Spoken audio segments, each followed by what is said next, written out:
Hello everyone, Professor Martin here with a Professor Martin quick lesson. I don't know if that will be a thing or not, but it certainly is today. I'm not showing you my face because I have not yet showered and I look gross, and we're not going to do that. So there are two things I want to show you very quickly. First is, when you are recording, if you have found that your microphone is overblowing, if you sound like... Here, let me demonstrate what it'll sound like. It will sound like this. Am I yelling into your earboxes? The problem is that you have your output, you have your microphone going to your output, and your output is too loud. Normally what you can do to fix that, all you have to do is turn down the volume. I usually keep mine around somewhere between 30 and 40% of total, and that's good enough, and that's why my microphone quality is so crystal clear. Even though it is a $15 mic headset, I will put the link in the info to this exact headset that I use.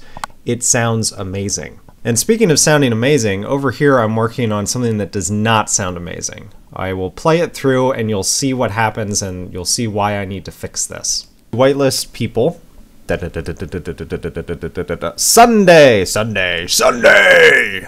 Sunday. We're going to whitelist people on Sunday. I have to work at noon, that is American Eastern Time. So we're going to whitelist people at 8 in the morning Eastern Time. And what happens if I type econ reload? It gives me Sunday, Sunday, Sunday. Sunday, I work at noon. That is American Eastern Time. Okay, so we see what happened there. I was in the middle of talking, and I was making myself available for Stevie if he needed me, and he did need me. So I needed to interrupt what I was doing to stop and go take care of that.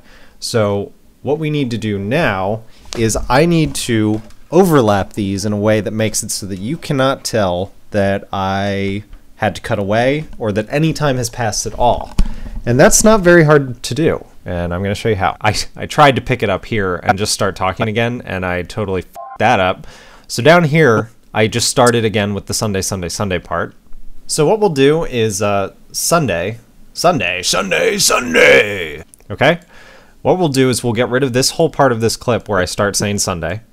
That is where I start, right? Sunday! Yes.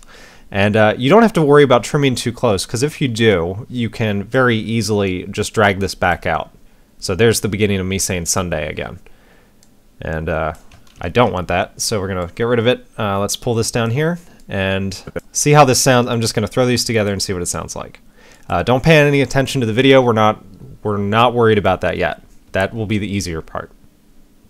Go. Play. And we are going to whitelist people. Sunday,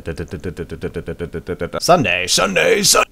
Alright, that's not awful to begin with. I think I'm going to move it back a little bit, and I should be able to get the beginning of the S sound from the first clip if I use a constant gain and fade into the second clip.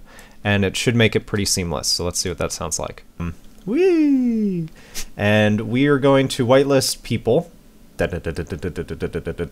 Sunday, Sunday, Sunday. I would say that's probably perfect. That is actually a better job than I had anticipated, so this was a perfect lesson. Now, the way we're going to cover up the video cut is you can either move this clip back and move this clip up so that the video cut takes place at a much earlier point, or you can do what I usually do, which is move it past a little bit and come in later. So let's see how that looks. We'll start with the Sunday, Sunday, Sunday.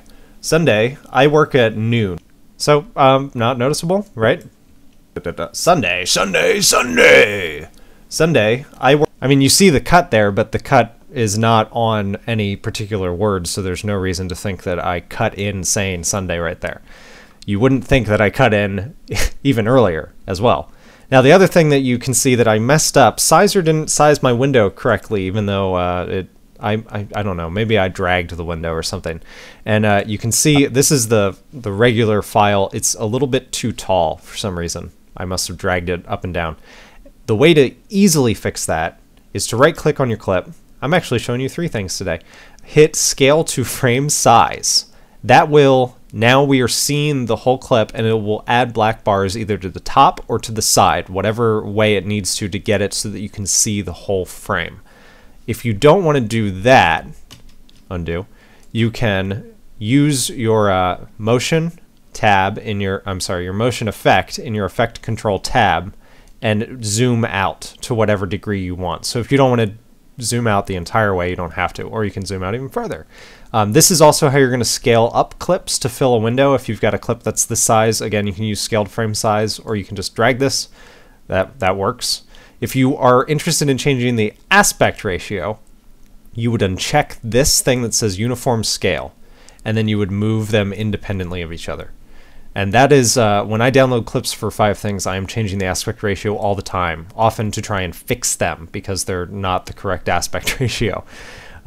So that's what I'm going to do for this episode. What that will mean for your encoding process is it's going to take a lot longer. And I mean exponentially. So make sure that you think about that before you go changing all your frame sizes all the time. That's all I got for you this time, folks. Thanks for watching. Class dismissed.